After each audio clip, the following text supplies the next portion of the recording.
Hi friends, good morning. Welcome back to the channel. ನೀವು ನೋಡ್ತಾ ಇದ್ದೀರಾ ಅನುಸ್ ವರ್ಲ್ಡ್ ಕನ್ನಡ ಚಾನಲ್. ಇವತ್ತು ಬುಧವಾರ, ಯುಗಾದಿ ಹೊಸತಡ್ಕು. ಬೆಳಗ್ಗೆನೇ ಅಡುಗೆ ಮಾಡ್ತಾಯಿದ್ದೀವಿ. ಸೊ ಸ್ನಾನ ಮಾಡೋಕ್ಕೂ ಬಿಟ್ಟಿಲ್ಲ. ಮತ್ತೆ ಬೇಗ ಬಂದುಬಿಟ್ಟಿದ್ರು ಇದ್ದಿ ಬಾ ನಾನ್ ವೆಜ್ ಮಾಡಬೇಕು ಅಂತ ಬಿರಿಯಾನಿ ಮಾಡ್ತಾಯಿದ್ದೀವಿ ಬೆಳಗ್ಗೆ ಟಿಫನ್ಗೆ. ಸೊ ನಾನು ಮತ್ತೆ ಯಾವ ಥರ ಮಾಡ್ತೀರಾ ಅದನ್ನು ಶೇರ್ ಮಾಡ್ತೀನಿ. ಸದ್ಯಕ್ಕೆ ವೆಲ್ಕಮ್ ಬ್ಯಾಕ್.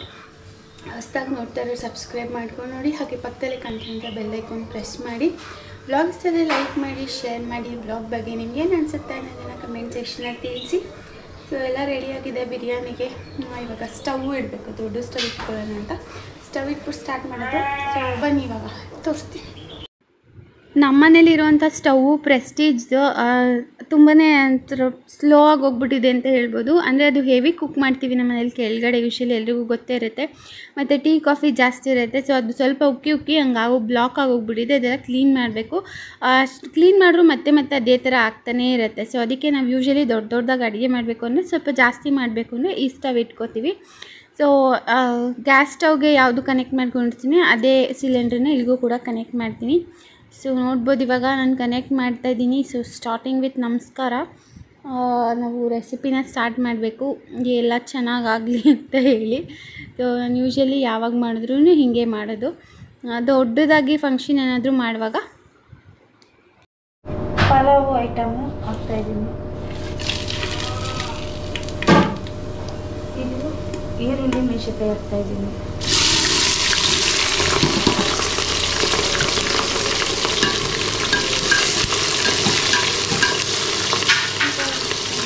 ಸೊ ಇಲ್ಲಿ ಕೆಲವೊಂದಷ್ಟಕ್ಕೆ ನಾನು ಮತ್ತೆ ಎಕ್ಸ್ಪ್ಲೈನ್ ಮಾಡಿದ್ದಾರೆ, ಕೆಲವೊಂದಷ್ಟು ಮಧ್ಯೆ ನಾನು ಎಕ್ಸ್ಪ್ಲೈನ್ ಮಾಡ್ತೀನಿ. ಬಿಕಾಸ್ ಎಲ್ಲನೂ ಅವರು ಮಾಡೋಕ್ಕಾಗಲ್ಲ ಅಂತೇಳಿ, ಅಂದರೆ ಒಂದೊಂದು ಸರಿ ಮಿಸ್ ಆಗೋಗಿದೆ. ಅದಕ್ಕೆ ಎಲ್ಲನೂ ನಾನು ಒಂದು ಸರಿ ಎಕ್ಸ್ಪ್ಲೈನ್ ಮಾಡ್ತೀನಿ. ಶುಂಠಿ ಬೆಳ್ಳುಳ್ಳಿ ಪೇಸ್ಟ್ ಫ್ರೆಶ್ ಆಗಿ ಮಾಡ್ಕೊಂಡಿದ್ದೆ.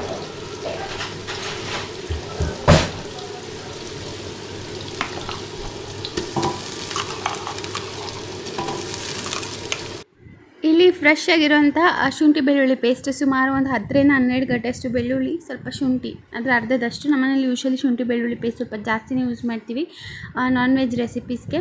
ಸೊ ಅಲ್ಲಿ ಟೊಮೆಟೊ ಕೂಡ ಹಾಕ್ಕೊಂಡಿದ್ದಾರೆ, ಬಟ್ ಅದು ವಿಡಿಯೋ ಸ್ಕಿಪ್ ಆಗಿದೆ. ಹಸಿ ವಾಸನೆ ಹೋದ್ಮೇಲೆ ಟೊಮೆಟೊ ಎಷ್ಟು ಬೇಕಷ್ಟು ಹಾಕ್ಕೊಂಡು ನಾವಿಲ್ಲಿ ಒಂದು ಅರ್ಧ kg ಅಷ್ಟು ಟೊಮೆಟೊ ಯೂಸ್ ಮಾಡಿದ್ದೀವಿ. ಸೊ ಟೊಮೆಟೊ ಎಲ್ಲ ಸಾಫ್ಟಾಗಿ ಬೆಂದಮೇಲೆ ಚಿಕನ್ ಯೂಸ್ ಮಾಡಬೇಕು. ಚಿಕನ್ ಆಲ್ಮೋಸ್ಟ್ ಒಂದು 2.5 kg ಜಾಸ್ತಿನೇ ಇತ್ತು. ಸೊ ಇಲ್ಲಿ ರುಚಿಗೆ ತಕ್ಕಷ್ಟು ಉಪ್ಪು ಹಾಕೋಬೇಕು. ಚಿಕನ್ ಪೀಸಸ್ಗೆಲ್ಲ ಚೆನ್ನಾಗಿ ಉಪ್ಪು ಖಾರ ಹಿಡಿಬೇಕು ಅಂದರೆ ಮೊದಲೇ ಹಾಕ್ಕೊಳ್ಳಿ ಉಪ್ಪನ್ನ. ಸೊ ದಟ್ ಚೆನ್ನಾಗಾಗತ್ತೆ. ಸೊ ಇಲ್ಲಿ ಅರಿಶಿನ ಪುಡಿ ಕೂಡ ಹಾಕ್ತಿದ್ರೆ, ಬಿಕಾಸ್ ಚಿಕನಲ್ಲಿ ಇರೋವಂಥ ರಾ ಸ್ಮೆಲ್ಲೆಲ್ಲ ಹೋಗಬೇಕು ಅಂತ ಹೇಳಿ 1 ಟೇಬಲ್ ಚಮಚದಷ್ಟು ಅರಿಶಿನ ಪುಡಿ. ಇದಿಷ್ಟನ್ನು ಹಾಕ್ಕೊಂಡು ಮೊದಲಿಗೆ ಎಣ್ಣೆಯಲ್ಲಿ ಅಥವಾ ಒಗ್ಗರಣೆಯಲ್ಲಿ ಚೆನ್ನಾಗಿ ಬಾಡಿಸ್ಕೊಳ್ಳಿ. ಚಿಕನ್ ಪೀಸಸ್ ಫುಲ್ಲು ಸಾಫ್ಟ್ ಆಗಬೇಕು, ಅಲ್ಲಿವರೆಗೂ ಇದನ್ನು ಕುಕ್ ಮಾಡ್ಕೋಬೇಕಾಗತ್ತೆ.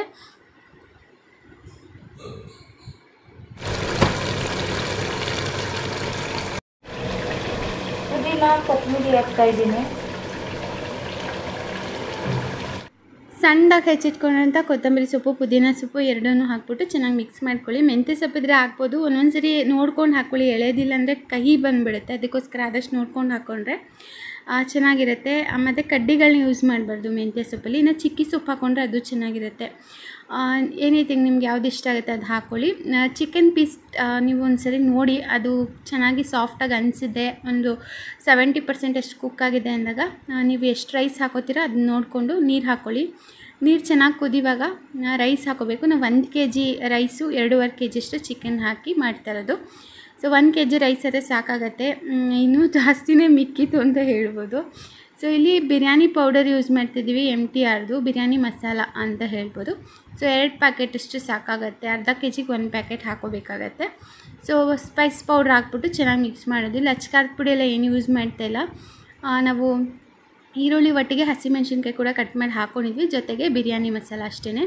ಸೊ ಇವಾಗ ತೆಂಗಿನ ಹಾಲು, 1 ತೆಂಗಿನಕಾಯಿನ ತುರಿದು ಹಾಲು ತೆಗೆದಿಟ್ಕೊಂಡಿದ್ವಿ, ಅದನ್ನು ಹಾಕ್ತಾಯಿದ್ದೀನಿ. ನಮ್ಮ ಮನೆಯಲ್ಲಿ ಯೂಶಲಿ ಪಲಾವ್ಗೆ, ಟೊಮೆಟೊ ಬಾತ್ಗೆ, ಬಿರಿಯಾನಿಗೆ, ಗೀ ರೈಸ್ಗೆ ಎಲ್ಲ ತೆಂಗಿನ ಹಾಲು ಜಾಸ್ತಿನೇ ಯೂಸ್ ಮಾಡ್ತೀವಿ ಅಂತ ಹೇಳ್ಬೋದು. ಸೊ ಅವಾಗವಾಗ ಮಿಕ್ಸ್ ಮಾಡ್ಕೊತಾ ಇದ್ದರೆ ಫೈನಲಾಗಿ ಬಿಸಿಯಾದ ಚಿಕನ್ ಬಿರಿಯಾನಿ ರೆಡಿ ಆಗುತ್ತೆ. ನಮ್ಮ ಅತ್ತೆ ಯೂಶಲಿ ಸ್ವಲ್ಪ ಗ್ರೇವಿ ಇರೋಂಗೆ ಮಾಡ್ತಾರೆ, ತುಂಬಾ ಚೆನ್ನಾಗಿರುತ್ತೆ ಟೇಸ್ಟು. ನೀವು ಒಂದ್ಸರಿ ಟ್ರೈ ಮಾಡಿ ಮೆಥಡಲ್ಲಿ, ತುಂಬ ಇಷ್ಟ ಆಗುತ್ತೆ ನಿಮಗೂ ಕೂಡ. ಸೊ ಬಿಸಿ ಬಿರಿಯಾನಿ ರೆಡಿಯಾಗಿದೆ ನೋಡ್ಬೋದು. Hi friends, welcome back. ಇವತ್ತು ನಾನು ಇಂಪೋರ್ಟಿಕಾ ಪ್ರೆಗ್ನೆನ್ಸಿ ಬೆಲ್ಟ್ ರಿವ್ಯೂ ಮಾಡ್ತಾ ಇದ್ದೀನಿ. ಲಾಸ್ಟ್ ವ್ಲಾಗ್ನಲ್ಲಿ ಪ್ರೆಗ್ನೆನ್ಸಿ ಬೆಲ್ಟ್ ಬಗ್ಗೆ ನಾನು ನಿಮ್ಮ ಜೊತೆ ಶೇರ್ ಮಾಡಿದ್ದೆ. ಸೊ ಅದ್ರ ಡೀಟೇಲ್ಸ್ ಶೇರ್ ಮಾಡಿ ಅಂತ ತುಂಬ ಜನ ಕಮೆಂಟ್ ಮಾಡಿದ್ರಿ. ಸೊ ಅದಕ್ಕೋಸ್ಕರ ಇವತ್ತು ನಾನು ಡೀಟೇಲ್ ಆಗಿ ಪ್ರೆಗ್ನೆನ್ಸಿ ಬೆಲ್ಟ್, ಅದರಲ್ಲೂ ಇಂಪೋರ್ಟಿಕಾ ಪ್ರೆಗ್ನೆನ್ಸಿ ಬೆಲ್ಟ್ ಬಗ್ಗೆ ಹೇಳ್ತಾ ಇದ್ದೀನಿ. First of all, pregnancy belt ಯಾಕೆ ಯೂಸ್ ಮಾಡಬೇಕು ಅಂತ ಕೇಳ್ಬೋದು. ಸೊ ಪ್ರೆಗ್ನೆನ್ಸಿ ಬೆಲ್ಟ್ ಯೂಸ್ ಮಾಡೋದು ಡ್ಯೂರಿಂಗ್ ಪ್ರೆಗ್ನೆನ್ಸಿ ಎಲ್ಲ ಹೆಣ್ಮಕ್ಳಿಗೂ ಸಾಕಷ್ಟು ಥರದ ಬಾಡಿ ಪೇಯ್ನ್ ಇದ್ದೇ ಇರುತ್ತೆ. ಸೊ ಈ ಥರ ಬಾಡಿ ಪೇಯ್ನ ಅವಾಯ್ಡ್ ಮಾಡೋದಕ್ಕೆ, body pain means for example lower back pain ಆಗಿರ್ಬೋದು, ಅಥವಾ ಬ್ಯಾಕ್ ಪೇಯ್ನ್ ಆಗಿರ್ಬೋದು, ಬ್ಲಾಡರ್ ಪೇಯ್ನ್ ಆಗಿರ್ಬೋದು, ಅಥವಾ ಮಸಲ್ಸ್ ಪೇಯ್ನ್ ಆಗಿರ್ಬೋದು, ಅಥವಾ ನಿಮಗೆ ಪೆಲ್ವಿಸ್ ಪೇಯ್ನ್ ಆಗಿರ್ಬೋದು. ಸೊ ಈ ಥರ ಎಲ್ಲ ಪೇಯ್ನ ಅವಾಯ್ಡ್ ಮಾಡೋದಕ್ಕೆ ಪ್ರೆಗ್ನೆನ್ಸಿ ಬೆಲ್ಟ್ ಮಸ್ಟ್ ಅಂತ ಹೇಳ್ಬೋದು. ಸೊ ನಿಮಗೆ ಡ್ಯೂರಿಂಗ್ ಪ್ರೆಗ್ನೆನ್ಸಿ ಫಸ್ಟ್ ಮಂತ್ ಹೇಗಿರ್ತೀರೋ ಅದೇ ಥರ 9 ಮಂತ್ಸ್ ಇರೋದಕ್ಕಾಗಲ್ಲ. ಡಿಫ್ರೆನ್ಸ್ ಇರುತ್ತೆ. ಸ್ವಲ್ಪ ಟಮ್ಮಿ ಬೆಳೀತಾ ಹೋಗುತ್ತೆ, ಅಂದರೆ ಪ್ರೆಗ್ನೆನ್ಸಿ ಟಮ್ಮಿ ಬೆಳೀತಾ ಹೋಗುತ್ತೆ. ಮಗು ಬೆಳವಣಿಗೆ ಆದಂಗೆಲ್ಲ ನಿಮಗೆ ಟಮ್ಮಿ ಸೈಜ್ ದೊಡ್ಡದಾಗ್ತಾ ಹೋಗುತ್ತೆ. ಸೊ ಆವಾಗ ನಿಮಗೆ ಬಾಡಿ ಫುಲ್ ಸ್ಟ್ರೆಂತ್ ಆಗಿರುತ್ತೆ ಅಂತ ಹೇಳೋದಕ್ಕಾಗಲ್ಲ. ಕೆಲವರಿಗೆ ಪ್ರೆಗ್ನೆನ್ಸಿ ಟಮ್ಮಿ ಗ್ರೋ ಆದಂಗೆಲ್ಲ ನಿಮಗೆ ಬ್ಲಾಡರ್ ಪೇಯ್ನ್ ಜಾಸ್ತಿ ಆಗ್ತಾ ಹೋಗುತ್ತೆ, ಹಾಗೆಯೇ ಸ್ವೆಲ್ಲಿಂಗ್ ಜಾಸ್ತಿ ಆಗುತ್ತೆ. ಈ ಥರ ಎಲ್ಲ, ಆಮೇಲೆ ಕೈ ಕಾಲುಗಳೆಲ್ಲ ಸ್ವೆಲ್ಲಿಂಗ್ ಆಗೋದು ತುಂಬಾ ಜಾಸ್ತಿ ಆಗುತ್ತೆ. ಇದನ್ನೆಲ್ಲ ಅವಾಯ್ಡ್ ಮಾಡೋದಕ್ಕೆ ಪ್ರೆಗ್ನೆನ್ಸಿ ಬೆಲ್ಟ್ ತುಂಬಾ ಅತ್ಯವಶ್ಯಕ. ಅದರಲ್ಲೂ ಇಂಪೋರ್ಟಿಕಾ ಪ್ರೆಗ್ನೆನ್ಸಿ ಬೆಲ್ಟು ತುಂಬಾ ಸಾಫ್ಟ್ ಆ್ಯಂಡ್ ಕಂಫರ್ಟಬಲ್ ಅಂತ ಹೇಳ್ಬೋದು. ಇದು ಕಾಟನ್ ಲಿನಿಯರ್ ಮಟೀರಿಯಲಿಂದ ಮಾಡಿರ್ತಾರೆ. ಸೊ ತುಂಬಾ ಸಾಫ್ಟ್ ಆಗಿರುತ್ತೆ, ಕಂಫರ್ಟಬಲ್ ಆಗಿರುತ್ತೆ ವೇರ್ ಮಾಡಿದ್ರೆ. ಸೊ ನೋಡ್ಬೋದು ನೀವು, ಇದು ಸ್ಟ್ರೆಚಬಲ್ ಕೂಡ ಹೌದು. ಹಾಗೆಯೇ ಇದು ಫ್ರೀ ಸೈಜ್ ಆಗಿರುತ್ತೆ. ನಿಮಗೆ ಅಥವಾ ನೀವು ಎಷ್ಟೇ ವೆಯ್ಟ್ ಇದ್ರು, ಅಥವಾ ನಿಮ್ಮ ಪ್ರೆಗ್ನೆನ್ಸಿ ಬೆಲ್ಲಿ ಅಥವಾ ಟಮಿ ಎಷ್ಟೇ ದೊಡ್ಡದಿದ್ರು ನೀವು ಈಸಿಯಾಗಿ ಇದನ್ನು ವೇರ್ ಮಾಡ್ಬೋದು. ಎನಿ ಸೈಜ್ಗೆ ಇದು ಫಿಟ್ ಆಗುತ್ತೆ ಅಂತ ಹೇಳ್ಬೋದು. ಇಲ್ಲಿ ವೆಲ್ಕ್ರೋ ಕೊಟ್ಟಿದ್ದಾರೆ, ನೀವು ಯಾವುದೇ ಸೈಜ್ಗೆ ಇದನ್ನು ಸ್ಟಿಕ್ ಮಾಡ್ಕೋಬೋದು ಈಸಿಯಾಗಿ. ಸೊ ಗಮನಿಸ್ಬೋದು ನೀವು. ಸೊ ತುಂಬಾ ಹೈ ಕ್ವಾಲಿಟಿ ಮೆಟೀರಿಯಲ್ ಅಂತ ಹೇಳ್ಬೋದು. ಈಸಿಯಾಗಿ ಸ್ಟಿಕ್ ಮಾಡೋದು, ಈಸಿಯಾಗಿ ರಿಮೂವ್ ಮಾಡೋದು. ಸೊ ಇದು ಇಂಪೋರ್ಟಿಕಾ ಪ್ರೆಗ್ನೆನ್ಸಿ ಬೆಲ್ಟ್ನ ಒಂದು ವಿಶೇಷವಾದ ಗುಣ ಅಂತಾನೆ ಹೇಳ್ಬೋದು. ಎನಿ ಪ್ರೆಗ್ನೆನ್ಸಿ ವುಮೆನ್ ಈಸಿಯಾಗಿ ಇದನ್ನ ಕ್ಯಾರಿ ಮಾಡ್ಕೊಂಡು ಹೋಗ್ಬೋದು.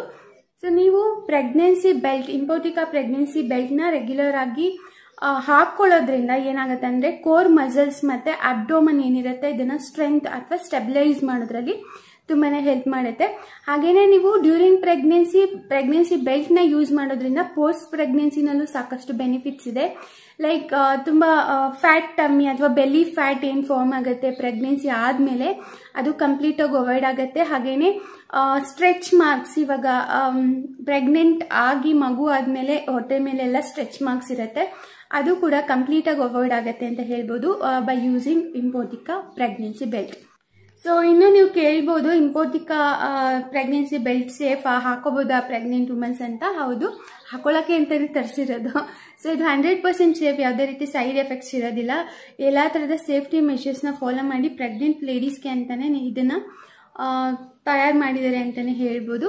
ಸೊ ಇದು ಸಾಫ್ಟ್ ಆ್ಯಂಡ್ ಬ್ರೀದಬಲ್ ಮೆಟೀರಿಯಲ್ ಆಗಿರೋದ್ರಿಂದ ಏರ್ ಅಂದರೆ ಗಾಳಿ ಆಚೆ ಈಚೆ ನೀಟಾಗಿ ಪಾಸ್ ಆಗುತ್ತೆ. ಸೊ ದಟ್ ಬ್ಲಡ್ ಸರ್ಕ್ಯುಲೇಷನ್ ತುಂಬ ಚೆನ್ನಾಗಾಗುತ್ತೆ ಅಂತ ಹೇಳ್ಬೋದು. ಸೊ ಬ್ಲಡ್ ಸರ್ಕ್ಯುಲೇಷನ್ ತುಂಬ ಚೆನ್ನಾಗಾದರೆ ಅಫ್ಕೋರ್ಸ್ ಇಟ್ಸ್ ಹೆಲ್ದಿ ಅಂತಲೇ ಅರ್ಥ. ಸೊ ಇದನ್ನು ಯಾರು ಬೇಕಾದ್ರೂ ಯೂಸ್ ಮಾಡ್ಬೋದು, ಎನಿ ಪ್ರೆಗ್ನೆಂಟ್ ವುಮೆನ್. ಸ್ಪೆಷಲಿ ಇಂಪೋರ್ಟಿಕಾ ಪ್ರೆಗ್ನೆನ್ಸಿ ಬೆಲ್ಟ್ನ ಇಂಡಿಯನ್ ಕ್ಲೈಮ್ಯಾಟಿಕ್ ಕಂಡೀಷನ್ಗೆ ನೋಡಿ ಇದನ್ನು ಡಿಸೈನ್ ಮಾಡಿರ್ತಾರೆ. ಸೊ ಇಂಡಿಯನ್ಸ್ಗೆ ಇದು ಸೇಫ್ ಅಂತಲೇ ಹೇಳ್ಬೋದು. ಸೊ ಇಲ್ಲಿನ ಸ್ಥಿತಿಗತಿ ಹೇಗಿದೆ ಅದನ್ನು ನೋಡ್ಕೊಂಡು ಇದನ್ನು ಡಿಸೈನ್ ಮಾಡಿರ್ತಾರೆ ಅಂತ ಹೇಳ್ಬೋದು. ಸ್ಪೆಷಲಿ ಫಾರ್ ಇಂಡಿಯನ್ಸ್ ಇದು ತುಂಬಾ ಸೇಫ್. ಪ್ರೆಗ್ನೆನ್ಸಿ ವುಮೆನ್ಸಿಗೆ ಆಲ್ರೆಡಿ ಹೊಟ್ಟೆನಲ್ಲಿ ಮಗುನ ಕ್ಯಾರಿ ಮಾಡ್ತಾ ಇರ್ತಾರೆ. ಸೊ ಅವ್ರಿಗೆ ಬೆಲ್ಟ್ ಹಾಕೊಳ್ಳಿ ಅಂತ ಹೇಳಿದ್ರೆ ಸ್ವಲ್ಪ ಇರಿಟೇಟ್ ಆಗ್ಬೋದು, ಅಥವಾ ಅದು ವೆಯ್ಟ್ ಅನಿಸ್ಬೋದು, ಅಥವಾ ಅದನ್ನು ಹೇಗೆ ಹಾಕೊಳ್ಳೋದು ಅಂತ ಫೀಲ್ ಆಗ್ಬೋದು. ಸೊ ಇಂಪೋರ್ಟಿಕಾ ಪ್ರೆಗ್ನೆನ್ಸಿ ಬೆಲ್ಟ್ ಅಷ್ಟೊಂದು ರಿಸ್ಕಿ ಅಂತ ಅನಿಸಲ್ಲ, ಬಿಕಾಸ್ ಇದು ತುಂಬಾ ಲೈಟ್ ವೆಯ್ಟ್. ಸೊ ನೋಡ್ಬೋದು, ನೀವು ನೋಡ್ತಾ ಇದ್ರೆ ಎಷ್ಟು ಲೈಟ್ ವೆಯ್ಟ್ ಅಂತ ಫೀಲ್ ಆಗುತ್ತೆ. ಆ್ಯಂಡ್ ಇದನ್ನು ಈ ಕವರಲ್ಲಿ ಪ್ಯಾಕ್ ಮಾಡಿ ಕಳಿಸಿದ್ದಾರೆ ಅಂದರೆ ನೀವೇ ಇಮ್ಯಾಜಿನ್ ಮಾಡ್ಕೋಬೋದು ಎಷ್ಟು ಲೈಟ್ ವೆಯ್ಟ್ ಇದೆ ಅಂತ. ಹಾಗೆಯೇ ಮೆಟೀರಿಯಲ್ ಅಷ್ಟೇ ತುಂಬ ಥಿಕ್ ಅಂತ ಅನಿಸಲ್ಲ, ಬೆಸ್ಟ್ ಕ್ವಾಲಿಟಿ ಅಂತ ಐ ಫೀಲ್, ನನ್ಗೆ ಹಂಗೆ ಅನಿಸುತ್ತೆ. ಸೊ ನೋಡಿ, ತುಂಬಾ ಸಾಫ್ಟ್ ಮೆಟೀರಿಯಲ್, ಜೊತೆಗೆ ಲೈಟ್ ವೆಯ್ಟ್, ತುಂಬ ವೆಯ್ಟೇ ಇಲ್ಲ ಇದು ಅಂತ ಹೇಳ್ಬೋದು. ಸೊ ಇದನ್ನು ಈಸಿಯಾಗಿ ನೀವು ಡ್ರೆಸ್ ಮೇಲೆ ಅಥವಾ ಯಾವುದೇ ಬಟ್ಟೆ ವೇರ್ ಮಾಡಿರ್ತೀರಲ್ಲ ಅದ್ರ ಮೇಲೆ ವೇರ್ ಮಾಡ್ಬೋದು. ನೀವೇನಾದರೂ ಹೊರಗಡೆ ಆಫೀಸ್ಗೆ ಹೋಗ್ತಾ ಇದ್ದೀರಾ ಅಂದರೆ ವೇರ್ ಮಾಡ್ಬೋದು, ಮನೆಯಲ್ಲಿ ಕೆಲಸ ಮಾಡಬೇಕು ಅಂದರೆ ವೇರ್ ಮಾಡ್ಬೋದು.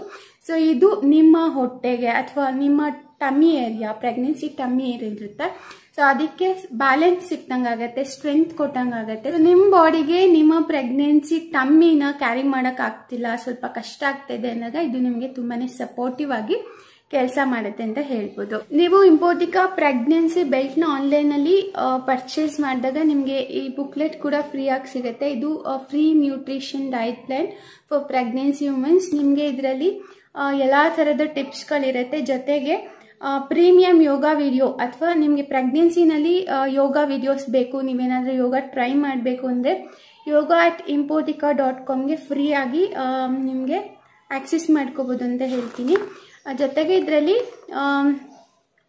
ನ್ಯೂಟ್ರಿಷನ್ ಡಯಟ್ ಪ್ಲಾನ್ ಕೊಟ್ಟಿದ್ದಾರೆ. ಇದು ಏನೇನು ತಗೋಬೇಕು, ಏನೇನು ತಗೋಬಾರ್ದು, ಫ್ರೂಟ್ಸ್ ತಗೊಂಡ್ರೆ ಎಷ್ಟು ಯೂಸು, ವೆಜಿಟೇಬಲ್ಸ್ ತಗೊಂಡ್ರೆ ಏನೇನು ಯೂಸ್ ಇರುತ್ತೆ, ಡೈರಿ ಪ್ರಾಡಕ್ಟ್ಸ್ ತಗೊಂಡ್ರೆ ಏನೇನು ಯೂಸ್ ಇರುತ್ತೆ, ಮತ್ತು ಎಷ್ಟೆಷ್ಟು ತಗೋಬೇಕು ಅಂದರೆ ಡಯಟ್ ಪ್ಲಾನ್ ಇದು ಪ್ರೆಗ್ನೆಂಟ್ ವುಮೆನ್ಸ್ಗೆ ಅಂತ ಹೇಳ್ಬೋದು. ಜೊತೆಗೆ ಮೀಟ್ ಅಂದರೆ ರೆಡ್ ಮೀಟ್ ಮತ್ತು ಯಾವ್ಯಾವ ಆಯಿಲ್ಸ್ ತಗೋಬೋದು, ಶುಗರ್ ಎಷ್ಟು ತಗೋಬೇಕು, ಜೊತೆಗೆ ವೆಜ್ ಅವ್ರಿಗೆ ಬೇರೆ ಮೀಲ್ ಪ್ಲ್ಯಾನ್, ನಾನ್ ವೆಜ್ ಅವ್ರಿಗೆ ಬೇರೆ ಮೀಲ್ ಪ್ಲ್ಯಾನ್, ಇದನ್ನೆಲ್ಲ ಈ ಬುಕ್ಲೆಟಲ್ಲಿ ನಿಮಗೆ ಸಿಗುತ್ತೆ. ತುಂಬ ಯೂಸ್ ಆಗುತ್ತೆ ನನ್ನ ಪ್ರಕಾರ. ಹೆಲ್ದಿ ಪ್ರೆಗ್ನೆನ್ಸಿಗೆ ನ್ಯೂಟ್ರಿಷನ್ ಡಯಟ್ ಪ್ಲ್ಯಾನ್ ಅಂತ ಹೇಳ್ಬೋದು. ಈ ಬುಕ್ಲೆಟಲ್ಲಿ ನಿಮಗೆ ಕಂಪ್ಲೀಟ್ ಡೀಟೇಲ್ಸ್ನ ಕೊಟ್ಟಿದ್ದಾರೆ. ಸೊ ಇದ್ರ ಪ್ರಕಾರ ನೀವು ಡಯಟ್ನ ಫಾಲೋ ಮಾಡ್ಬೋದು ಪ್ರೆಗ್ನೆನ್ಸಿನಲ್ಲಿ ಫಾರ್ ಹೆಲ್ದಿ ಬೇಬಿ ಗ್ರೋ ಅಥವಾ ಬೇಬಿ ಚೆನ್ನಾಗಿ ಹುಟ್ಟಬೇಕು ಅಂದರೆ ಈ ಡಯಟ್ ಫಾಲೋ ಮಾಡ್ಬೋದು. ಸೊ ನೀವೇನಾದರೂ ಇಂಪೋರ್ಟಿಕಾ ಪ್ರೆಗ್ನೆನ್ಸಿ ಬೆಲ್ಟ್ನ ತಗೋಬೇಕು ಅಂತ ಇದ್ರೆ ನೀವು ಆನ್ಲೈನಲ್ಲಿ ತಗೋಬೋದು. ನಿಮಗೆ ಅಮೆಝಾನ್, ಫ್ಲಿಪ್ಕಾರ್ಟ್ ಎಲ್ಲ ಕಡೆ ಸಿಗುತ್ತೆ.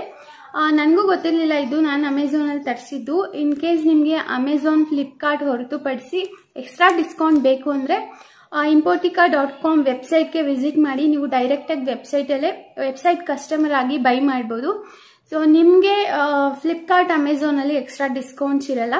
ನೀವೇನಾದರೂ ವೆಬ್ಸೈಟ್ ಕಸ್ಟಮರ್ ಆಗಿದೆ ನಿಮಗೆ ಎಕ್ಸ್ಟ್ರಾ 10% ಡಿಸ್ಕೌಂಟ್ ಇರುತ್ತೆ. ನೀವು ಎಕ್ಸ್ಟ್ರಾ 10% ಡಿಸ್ಕೌಂಟ್ನ ಯೂಸ್ ಮಾಡ್ಕೋಬೇಕು ಅಂದರೆ FitMom10 ಈ ಕೂಪನ್ ಕೋಡ್ನ ಯೂಸ್ ಮಾಡಿ. ನಾನು ಸ್ಕ್ರೀನ್ ಮೇಲೆ ಡಿಸ್ಪ್ಲೇ ಮಾಡ್ತೀನಿ. ಕೂಪನ್ ಕೋಡ್ನ ಯೂಸ್ ಮಾಡಿ ನೀವು ಬೈ ಮಾಡಿದ್ರೆ ಎಕ್ಸ್ಟ್ರಾ 10% ಸಿಗುತ್ತೆ. ನಾನು ಇದನ್ನ ಅಮೆಝಾನಲ್ಲಿ ಬೈ ಮಾಡಿದಾಗ 1599 ರುಪೀಸ್ ಆಯಿತು ವಿತ್ ಶಿಪ್ಪಿಂಗ್ ಚಾರ್ಜಸ್. ನಾನು ಇದನ್ನ ಬೈ ಮಾಡಿದ್ದೀನಿ. ಸೊ ನೀವು ಎಕ್ಸ್ಟ್ರಾ ಡಿಸ್ಕೌಂಟ್ ಬೇಕು ಅಂದರೆ impotica.com ವೆಬ್ಸೈಟ್ಗೆ ಹೋಗಿ ನಾನು ಹೇಳ್ದಂಗೆ FitMom10 ಕೂಪನ್ ಕೋಡ್ನ ಯೂಸ್ ಮಾಡಿ ವೆಬ್ಸೈಟ್ ಕಸ್ಟಮರ್ ಆಗಿ ಬೈ ಮಾಡಿದ್ರೆ 10% ಎಕ್ಸ್ಟ್ರಾ ಡಿಸ್ಕೌಂಟ್ ಸಿಗುತ್ತೆ. ಇಂಪೋರ್ಟಿಕಾದವರು ತಮ್ಮ ವೆಬ್ಸೈಟ್ ಕಸ್ಟಮರ್ಸ್ಗೆ ಮಾತ್ರ ಈ ಥರ ಆಫರ್ಸ್ನ ಕೊಡ್ತಾ ಇರ್ತಾರೆ. ನಿಮಗೆ ಫ್ಲಿಪ್ಕಾರ್ಟಲ್ಲೂ ಅಮೆಝಾನಲ್ಲೂ ಡಿಸ್ಕೌಂಟ್ ಸಿಗಲ್ಲ. ಓನ್ಲಿ ಫಾರ್ ವೆಬ್ಸೈಟ್ ಕಸ್ಟಮರ್ಸ್ ಅವರು ಎಕ್ಸ್ಟ್ರಾ ಡಿಸ್ಕೌಂಟ್ ಕೊಡ್ತಾರೆ ಅಷ್ಟೇ. ಎಲ್ಲ ಬ್ರೀಫ್ ಆಗಿ ಹೇಳಬೇಕು ಅಂದರೆ ಪ್ರೆಗ್ನೆನ್ಸಿ ಬೆಲ್ಟ್ ಇಂಪೋರ್ಟಿಕಾ ಅವ್ರದ್ದು ಏನಿದೆ ಇದು easy to carry, easy to wear, easy to maintain ಅಂತ ಹೇಳ್ಬೋದು. ಎಲ್ಲಿ ಬೇಕಾದರೂ ನೀವು ಹಾಕೊಂಡು ಹೋಗ್ಬೋದು. ಈವನ್ ಹಾಕಿದ್ರೆ ಇದು ತುಂಬ ಕಂಫರ್ಟಬಲ್ ಆಗಿರುತ್ತೆ, ನಿಮಗೆ ಹೆವಿ ಅಂತ ಅನಿಸಲ್ಲ, ಅಷ್ಟು ಏನಂತಾರೆ ಯೂಸರ್ ಫ್ರೆಂಡ್ಲಿ ಅಂತಲೇ ಹೇಳ್ಬೋದು. ಸೊ ಇದನ್ನು ನೀವು ಇಷ್ಟ ಆದರೆ ತಗೋಬೋದು. ನಾನು ಎಲ್ಲ ಡೀಟೇಲ್ಸ್ನೂ ಡಿಸ್ಕ್ರಿಪ್ಷನ್ ಬಾಕ್ಸ್ನಲ್ಲಿ ಮೆನ್ಷನ್ ಮಾಡಿರ್ತೀನಿ. ಬೈ ಲಿಂಕು, ಅಮೆಝಾನ್ದು, ಫ್ಲಿಪ್ಕಾರ್ಟ್ ಎಲ್ಲಾನು ಮೆನ್ಷನ್ ಮಾಡಿರ್ತೀನಿ. ನೀವು ಚೆಕ್ ಮಾಡಿ ಬೈ ಮಾಡ್ಬೋದು. ಪ್ರೆಗ್ನೆಂಟ್ ವುಮೆನ್ಸ್ಗೆ ನನ್ನ ಪ್ರಕಾರ 100% ವರ್ತ್, ನಿಮಗೆ ತುಂಬಾ ಹೆಲ್ಪ್ ಆಗುತ್ತೆ. ಇದನ್ನು ಯೂಸ್ ಮಾಡುವಾಗ ನಿಮಗೆ ತೋರಿಸ್ತೀನಿ. ಸೊ ಇದೆಲ್ಲ ಹೇಳಿದ್ಮೇಲೆ ನಿಮ್ಗೆ ಇದನ್ನು ಹೇಗೆ ಯೂಸ್ ಮಾಡೋದು ಅನ್ನೋದು ಕೂಡ ಒಂದು ಕ್ವೆಶ್ಚನ್ ಆಗಿರುತ್ತೆ. ಸೊ ಬನ್ನಿ ಹಾಗಿದ್ರೆ ಇದನ್ನು ಹೇಗೆ ಯೂಸ್ ಮಾಡೋದು, ಹೇಗೆ ವೇರ್ ಮಾಡೋದು ಅನ್ನೋದನ್ನು ನೋಡ್ಕೊಂಡು ಬರೋಣ. ಸೊ ನೋಡಿ, ಬೆಲ್ಟ್ ಈ ತರ ಇರುತ್ತೆ. ಸೊ ಇದನ್ನ ನೀವು ಬಂಪ್ ಮೇಲೆ ಹಾಕೋಬೇಕು. ಈ ಪಾರ್ಟ್ ಏನಿದೆ ಇದನ್ನ ಸೊ ಲೈಟ್ ಆಗಿ ಹಾಕೊಳ್ಳಿ, ಅಥವಾ ಕೆಳಗಡೆಯಿಂದನೂ ಕೂಡ ಹಾಕೋಬಹುದು, ಅಂದ್ರೆ ಹೊಟ್ಟೆ ಕವರ್ ಮಾಡಿಕೊಂಡು. ಸೊ ಈ ತರ ಹಾಕಿ ಸೊ ಹಿಂಭಾಗ ಲಾಕ್ ಮಾಡ್ಕೋಬೇಕು. ಸ್ವಲ್ಪ ಸ್ಟ್ರೆಚ್ ಮಾಡ್ಬಿಟ್ಟು ಲಾಕ್ ಮಾಡ್ಕೊಳ್ಳಿ ಇಷ್ಟೇ. ಸೊ ಇದರಿಂದ ನಿಮ್ಮ ಬ್ಯಾಕ್ ಪೇನ್ ಏನಿರುತ್ತೆ ಅದಕ್ಕೆ ಬ್ಯಾಲೆನ್ಸ್ ಸಿಕ್ಕಂಗೆ ಆಗುತ್ತೆ, ಸ್ಟ್ರೆಂತ್ ಆಗಿರುತ್ತೆ, ಬ್ಯಾಕ್ ಪೇನ್ ಏನಿದ್ರು ಅವಾಯ್ಡ್ ಆಗುತ್ತೆ ಅಂತ ಹೇಳ್ಬೋದು. ಸೊ ನಿಮ್ಗೆ ಎಷ್ಟೇ ಬಂಪ್ ಇದ್ರೂ ನೀವು ಸುಲಭವಾಗಿ ಇದನ್ನ ವೇರ್ ಮಾಡ್ಬೋದು. ಆಲ್ ದ ಕಂಫರ್ಟ್ ಲೆವೆಲ್ ಅಂತ ಹೇಳ್ಬೋದು. ನೋಡಿದ್ರಲ್ಲ ಫ್ರೆಂಡ್ಸ್, ಸಿಂಪಲ್ ಆಗಿ ಇದನ್ನ ಕವರ್ ಅಂದ್ರೆ ಪ್ರೆಗ್ನೆನ್ಸಿ ಟಮ್ಮಿ ಕವರ್ ಮಾಡಿ ಸ್ಟಿಕ್ ಮಾಡೋದಷ್ಟೇ. ಈ ರಿಮೂವ್ ಮಾಡೋದು ಕೂಡ ತುಂಬಾನೇ ಸುಲಭ. ಇದನ್ನ ಆಲ್ ಡೇ ನೀವು ವೇರ್ ಮಾಡ್ಬೋದು without any side effects. So ಇದೆಷ್ಟು ಇಂಪೋರ್ಟಿಕಾ ಪ್ರೆಗ್ನೆನ್ಸಿ ಬೆಲ್ಟ್ ರಿವ್ಯೂ ನೀವು ಕೇಳಿದ್ರೆ ಅದಕ್ಕೋಸ್ಕರ ಶೇರ್ ಮಾಡಿದ್ದೀನಿ. ಸೊ ಹೋಪ್ ನಿಮಗೂ ಇನ್ಫಾರ್ಮೇಟಿವ್ ಆಗಿರ್ಬೋದು, ಮತ್ತು ಕೆಲವು ಪ್ರೆಗ್ನೆಂಟ್ ಲೇಡೀಸ್ಗೆ ಯೂಸ್ಫುಲ್ ಆಗ್ಬೋದು. ಯಾರೆಲ್ಲ ಬಾಡಿ ಪೇಯ್ನ್ ಅಥವಾ ಲೋವರ್ ಬ್ಯಾಕ್ ಪೇಯ್ನ್ ಅಥವಾ ಬ್ಯಾಕ್ ಪೇಯ್ನ್ ಅಥವಾ ಬ್ಲಾಡರ್ ಪೇನಿಂದ ಸಫರ್ ಮಾಡ್ತಾ ಇರ್ತಾರೆ ಅವ್ರಿಗೆ. ಸೊ ಇಷ್ಟ ಆದರೆ ಬೈ ಮಾಡಿ, ಫೋರ್ಸ್ಫುಲ್ ಏನು ಹೇಳ್ತಾ ಇಲ್ಲ ನಾನು. ಸೊ ಬೈ ಮಾಡಿದ್ರೆ ಖಂಡಿತವಾಗ್ಲೂ ವರ್ತ್ ಅಂತ ನಿಮಗೆ ಫೀಲ್ ಆಗುತ್ತೆ. ಸೊ ಇದಿಷ್ಟು ಇವತ್ತಿನ ಇಂಪೋರ್ಟಿಕಾ ಪ್ರಾಡಕ್ಟ್ ರಿವ್ಯೂ. ಹೋಪ್ ಇಷ್ಟ ಆಗಿದ್ರೆ ಲೈಕ್ ಮಾಡಿ, ಶೇರ್ ಮಾಡಿ, ಆ್ಯಂಡ್ ಥ್ಯಾಂಕ್ಸ್ ಫಾರ್ ವಾಚಿಂಗ್. ನಮಸ್ಕಾರ. Hi friends, welcome back. ಇವಾಗ ಕೆಳಗಡೆ ಬಿರಿಯಾನಿ ಮಾಡಿಟ್ಟಿದ್ದೀವಿ. ಈಗ ಆಲ್ರೆಡಿ ರೆಡಿ ಆಗಿದೆ, ತುಂಬ ಹೊತ್ತಾಯಿತು ಆಲ್ರೆಡಿ. ಇವಾಗ ನಾನು ಸ್ನಾನ ಮಾಡಿ ದೇವ್ರ ಪೂಜೆ ಮಾಡಿ ಎಲ್ಲ ಇವಾಗ ಹೊರಡ್ತಾ ಇದ್ದೀನಿ ಬಿರಿಯಾನಿ ತಿನ್ನೋಕ್ಕೆ. ಸೊ ಮಧ್ಯಾಹ್ನ ಮಟನ್ ಮಾಡಬೇಕು. ಸೊ ಬೆಳಗ್ಗೆ ಟಿಫನ್ಗೆ ಬಿರಿಯಾನಿ ಅಂತ ನೆನ್ನೆ ಹೇಳಿದರು. ಸೊ ಹಂಗೇ ಇವತ್ತು ಮಾಡಿದ್ದೀವಿ. ಸೊ ಬಿರಿಯಾನಿ ಜೊತೆಗೆ ಮೊಸರು ಬಜ್ಜಿ. ಸೊ ಇವಾಗ ತಾನೇ ಸ್ನಾನ ಮಾಡಿ ದೇವ್ರ ಪೂಜೆ ಮಾಡಿ ಇಲ್ಲಿಂದ ಹೋಗ್ತೇನೆ. ಮತ್ತೇನು ಅಷ್ಟೇ ಸ್ನಾನ ಮಾಡಿ ದೇವ್ರ ಪೂಜೆ ಮಾಡಿಬಿಟ್ಟು ಬರ್ತೀನಿ, ನೀನು ಮಾಡಿಬಿಟ್ಟು ಬಾ ಅಂತ ಹೇಳಿದ್ರು. ಸೊ ಗಾನ ರೆಡಿಯಾಗಿರ್ಬೋದು. ಅವ್ರ ಅಮ್ಮ ಮನೆಗೆ ಹೋಗ್ತಿದ್ದಾರೆ, ಇವತ್ತು ಟಿಫನ್ ಮಾಡ್ಕೊಂಡು ಹೋಗ್ತಾರೆ, ಅದಕ್ಕೆ ಬೆಳಗ್ಗೆನೇ ಮಾಡಿದ್ದು. ಸೊ ಬನ್ನಿ ಇವಾಗ ಕೆಳಗಡೆ ಹೋಗಿ ಬಿರಿಯಾನಿ ನೋಡೋಣ ಹೆಂಗಾಗಿದೆ ಅಂತ. ಸೊ ಆಮೇಲೆ ಮಟನ್ ಮಾಡೋದು ತೋರಿಸ್ತೀನಿ, ಬೇರೆ ಥರ ಮಾಡೋಣ ಅಂತ ಅಂದ್ಕೊಂಡಿದ್ದೀನಿ. ಸೊ ಆ ರೆಸಿಪಿ ಶೇರ್ ಮಾಡ್ತೀನಿ. ಸೊ ನೀವೆಲ್ಲ ಹೊಸದಡ್ಕು ಯಾವ ಥರ ಮಾಡ್ತಾಯಿದ್ದೀರಾ? ಫುಲ್ಲು ಭರ್ಜರಿ ಇರುತ್ತೆ ಎಲ್ಲರಿಗೂ ಗೌಡ. ಸೊ ಈ ನಾನ್ ವೆಜ್ ಯಾರ್ಯಾರು ತಿಂತಾರೋರೆಲ್ಲ ತುಂಬ ಭರ್ಜರಿಯಾಗಿ ಮಾಡ್ತಾಯಿರ್ತಾರೆ ಹೊಸದಡ್ಕು. ನೋಡೋಣ ಹೆಂಗೆ ಹೋಗುತ್ತೆ ಇವತ್ತಿನ ಹೋಲ್ ಡೇ ನಿಮ್ಮ ಜೊತೆ ಶೇರ್ ಮಾಡ್ತೀನಿ. ಇದು ಅಷ್ಟೇ ಟ್ರೆಂಡ್ಸಲ್ಲಿ ತೊಗೊಂಡಿದ್ದು ಟಾಪು, ಇವತ್ತು ಹಾಕ್ಕೊಂಡಿದ್ದೀನಿ. ಸೊ ಹೋಗೋಣ ಬನ್ನಿ ಕೆಳಗಡೆ. ಸೊ ಯುಗಾದಿ ಹೊಸದಡ್ಕು ಸ್ಪೆಷಲ್ ಬೆಳಗ್ಗೆ ಬಿಸಿ ಬಿಸಿ ಬಿರಿಯಾನಿ ಜೊತೆಗೆ ಮೊಸರು ಬಜ್ಜಿ. ಮಧ್ಯಾಹ್ನಕ್ಕೆ ನನಗೆ ನಾನ್ ವೆಜ್ ಮೆನು ಕಂಟಿನ್ಯೂ ಆಯಿತು. Friends, welcome back. ಬಿರಿಯಾನಿ ಎಲ್ಲ ತಿಂದ್ವಿ, ಚೆನ್ನಾಗಿತ್ತು. ಇನ್ನೂ ಎಲ್ಲ ಬಿರಿಯಾನಿ ಹಂಗೆ ಇದೆ, ಮತ್ತೆ ಹಂಗೆ ಜಾಸ್ತಿ ಮಾಡಿಬಿಡ್ತಾರೆ, ಕಮ್ಮಿ ಅಂತೂ ಮಾಡಲ್ಲ ಅಲ್ವಮ್ಮ? ಮಾಡಿದ್ರೆ ಒಂದು ಪಾತ್ರೆ ಫುಲ್ಲು, ಕಡಿಮೆನೇ ಇಲ್ಲ. ಇವಾಗ ಮಟನ್ ಸಾಂಬಾರು ಮಾಡ್ತಾಯಿದ್ದೀನಿ. ಬೇರೆ ಥರ ಮಾಡೋಣ ಅಂದ್ಕೊಂಡೆ, ಬಟ್ ನಮ್ಮನೇಲಿ ಒಂದು ಚೂರು ಹೆಚ್ಚು ಕಮ್ಮಿ ಆದ್ರೂ ಜಗಳ ಆಡ್ತಾರೆ, ಹಂಗಿದೆ ಹೆಂಗಿದೆ ಅಂತ. ಅದಕ್ಕೆ ನಾನು ನಾರ್ಮಲಾಗಿ ಹುರ್ಬಿಟ್ಟು ಮಾಡೋ ಥರನೇ ಮಾಡ್ತಾಯಿದ್ದೀನಿ. ಸೊ ಅದನ್ನು ಸಾಕಷ್ಟು ವೀಡಿಯೋಸಲ್ಲಿ ತೋರಿಸಿದ್ದೀನಿ ಹುರ್ಬಿಟ್ಟು ಮಾಡೋದು. ಸೊ ಅದಕ್ಕೆ ಇವಾಗ ತೋರಿಸ್ತಲ್ಲ. ಮಟನ್ ಸಾಂಬಾರೆಲ್ಲ ಆದಮೇಲೆ ಫಿಶ್ ಕಬಾಬ್ ಮಾಡ್ತೀನಿ, ಅದನ್ನು ತೋರಿಸ್ತೀನಿ. ಅಷ್ಟೇ. ಫಿಶ್ ಇವಾಗ ಆಚೆ ರೆಡಿ ಆಗ್ತಾಯಿದೆ, ಕ್ಲೀನ್ ಮಾಡ್ತಾಯಿದ್ದಾರೆ. ಬೆಳಗ್ಗೆನೇ ಚಿಕನ್ ಆಯಿತು, ಮಟನ್ ಇವಾಗ ಮಾಡ್ತಾಯಿದ್ದೀನಿ. ಫಿಶ್ಶು ನಾನು ಚಿಕನ್ ಕಬಾಬ್ ಮಾಡಬೇಕು ಅಂದ್ಕೊಂಡೆ, ತಿನ್ನಬೇಕು ಅನಿಸ್ತಾಯಿತ್ತು, ಬಟ್ ಇಲ್ಲ ಆಯಿತು ಚಿಕನ್ ಕಬಾಬ್. ಬರೀ ಮಟನ್ ಒಂದೇ ತಂದಿದ್ದೆ, ಒಂದು 2 kg ಏನೋ ಇರ್ಬೋದು ಮಟನ್ನು. ನಾನು ಮಟನ್ ತಿನ್ನಲ್ಲ ಆ್ಯಕ್ಚುಲಿ, ಅಂದರೆ ನನಗೆ ಇದು ಇಷ್ಟ ಆಗೋಲ್ಲ ಶೆಕೆಲಿ. ಸೊ ಬಿರಿಯಾನಿ ಇದೆ, ನೋಡೋಣ. ಇವಾಗ ಮಟನ್ ಸಾಂಬಾರು ಮಾಡಿಬಿಟ್ಟು ಆಮೇಲೆ ಫಿಶ್ ಕಬಾಬ್ ಮಾಡ್ಬೇಕು, ತೋರಿಸ್ತೀನಿ ನಿಮಗೆ. ಬನ್ನಿ ಇವಾಗ ಇದನ್ನು ಮುಗಿಸ್ತೀನಿ ಬೇಗ. ಫ್ರೆಂಡ್ಸ್, ಇವಾಗ ಮಟನ್ ಸಾಂಬಾರೆಲ್ಲ ಆಯಿತು. ಇಲ್ಲಿ ಫಿಶ್ಶು ಮಿಕ್ಸ್ ಮಾಡಿದ್ದೀನಿ. ಇವಾಗ ಫಿಶ್ ಸುಡಬೇಕು. ರೈಸ್ಗೆ ಇಟ್ಟಿದ್ದೀವಿ ಇನ್ನೊಂದು ಕಡೆ. ಮಟನ್ ಸಾಂಬಾರು ಆದಮೇಲೆ ರೈಸ್ ಆದಮೇಲೆ ಲಾಸ್ಟಲ್ಲಿ ಫಿಶ್ಶು ಮಾವ ಇಲ್ಲ ಬರೋಷ್ಟಲ್ಲಿ ಸುಡಬೇಕು. ಗಾನ ಅವ್ರಿಗೆ ಹೋದರು, ಅಲ್ಲೇ ತುಂಬ ಹೊತ್ತಾಯಿತು ಹೋಗಿ. ಸೊ ನಾವು ಅಷ್ಟೇ ಇರೋದು. ಇವಾಗ ನಾನು ಶೆಕೆಯಲ್ಲಿ ಅಡುಗೆ ಮಾಡ್ತಾಯಿದ್ದೀನಿ. ನಮ್ಮ ಅತ್ತೆ ಹೆಂಗೆ ಮಾಡ್ತಾರೆ ತೋರಿಸ್ತೀನಿ ಬನ್ನಿ.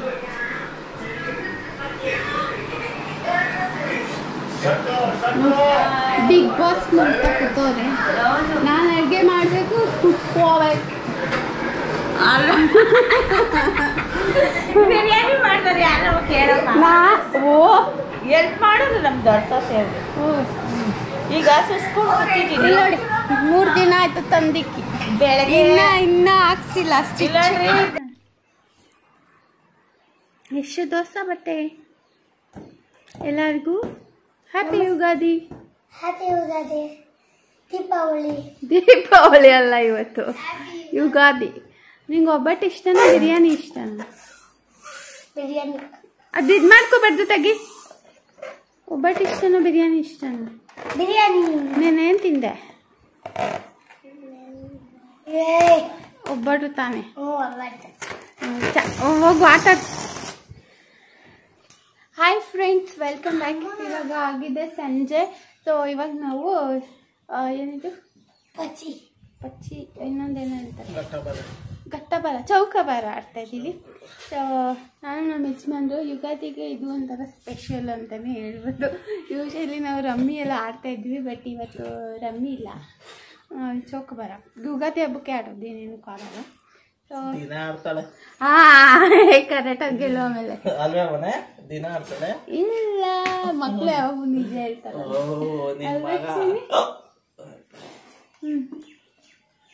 ನಮ್ಮ ಯಶು ಆ ಬಾಟ್ಲಲ್ಲಿ ನೀರು ಕುಡಿಯೋಕೆ ಇಷ್ಟಪಡ್ತಾನೆ ಯಾವಾಗಲೂ ಅಲ್ವಾ ಚಿನಿ? ಸ್ಟಾರ್ಟ್ ಮಾಡೋಣ. ಕಾಸು ಎಷ್ಟು ಕಟ್ಟೋದು? 2 ರೂಪೀಸ್ ಅಷ್ಟೇ, ಜಾಸ್ತಿ ಇಲ್ಲ. ಜಾಸ್ತಿ ಕಟ್ಕೊಂಡು ಆಡಬಾರ್ದಂತೆ, ಅದಕ್ಕೆ 2 ರೂಪೀಸ್. 2 ರೂಪೀಸ್ ನಂದು. ಯಶುಗೆ ಹೇಳ್ಕೊಡು. 2 ರೂಪೀಸ್ 2 ರೂಪೀಸ್. ಯಾರು ವಿನ್ ಆಗ್ತಾರೆ ನೋಡೋಣ. ತಳ್ ಒಂದು ಬಂದ್ರೆ ಒಳಗೆ ಹಾಕೋದು, ಇಲ್ಲ ಅಂದ್ರೆ ಇಲ್ಲ.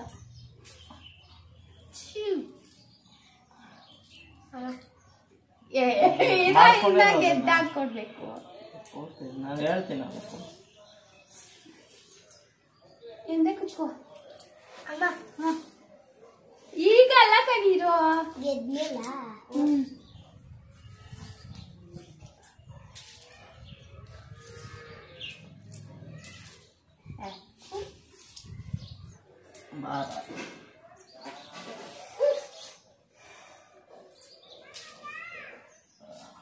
ಚೌಕೋಬಾರ.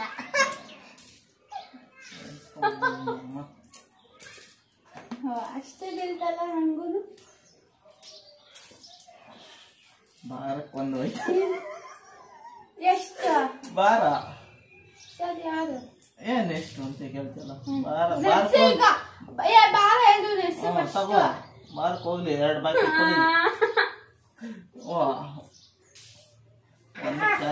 ತಾಳ ಇನ್ನ ಗೆದ್ದಿಲ್ಲ. ಇವನವ ಎಲ್ಲರಿಗೂ ಹಿಂಗೆ ಕೊಡಕ್ ಹೋಯ್ತಾವ.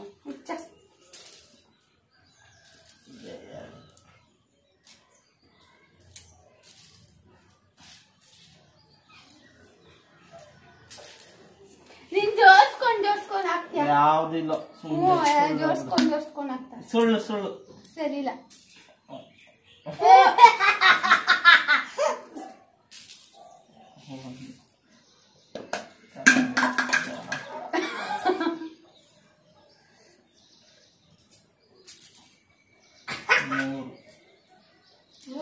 ಒಂದು ಕಾಯಿ ಎತ್ಕೊತೀನಿ ಇವಾಗ.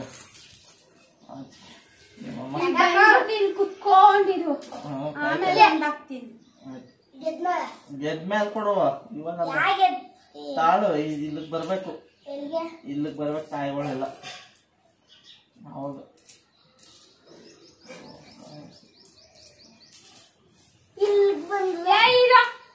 ನನ್ ಕಷ್ಟ ನನ್ಗೆ. ವಿಶ್ವ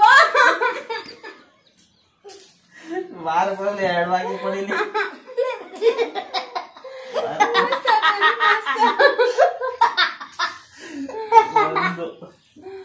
ಒಂದು ಎಷ್ಟು? ಒಂದು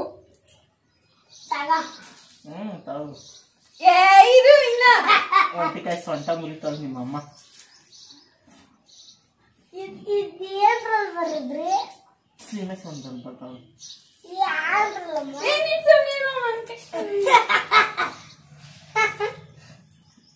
ಫ್ರೆಂಡ್ಸ್, ಫೈನಲಿ 2 ಮ್ಯಾಚ್ ಆಡಿದ್ದು ನಾವು. ಆಡೋದೋ ಬೇಡವೋ ಅಂದ್ಕೊಂಡು ಆಡಿದ್ವಿ. ಯಾಕಂದರೆ ಊರಲ್ಲೆಲ್ಲರೂ ಆಡ್ತಾಯಿರ್ತಾರೆ ಜಾಸ್ತಿ ಕಾಸು ಕಟ್ಕೊಂಡು. ಬಟ್ ನಾವು ಹೊರಗಡೆ ಎಲ್ಲೂ ಹೋಗಲ್ಲ. ಬಟ್ ಸ್ಟಿಲ್ ಮನೆಯಲ್ಲೇ ಆಡೋಣ ಅಂತ ಆಡಿದ್ದು ಅಷ್ಟೇ. ಫಸ್ಟ್ ಮ್ಯಾಚ್ ನಮ್ಮ ಯಜಮಾನ್ರು ಗೆದ್ದರು, ಸೆಕೆಂಡ್ ಮ್ಯಾಚ್ ನಾನು ಗೆದ್ದೆ. ಅದು ಗೆಲ್ಲ ಸೆಕೆಂಡ್ ಮ್ಯಾಚು. ಬಟ್ ಸ್ಟಿಲ್ ಲಾಸ್ಟಲ್ಲಿ 2 ಕಾಯಿ ಹೊಡೆದ್ಬಿಟ್ಟೆ, ಅದಕ್ಕೆ ವಿನ್ ಆದೆ ನಾನೇ. ಚೈಲ್ಡ್ಹುಡ್ ಮೆಮೊರೀಸ್ ಅಂತ ಹೇಳ್ಬೋದು. ಏನಿಲ್ಲ, ನಾನೇ ಗೆದ್ದಿದ್ದು. ಲಾಸ್ಟಲ್ಲಿ ಒಳಗಡೆ ಎದ್ದಿದ್ದೆ, 2 ಕಾಯಿ ಹೊಡೆದ್ಬಿಟ್ಟು ಗೆದ್ದಿದ್ದು ನಾನೇ. ಓಹೋ,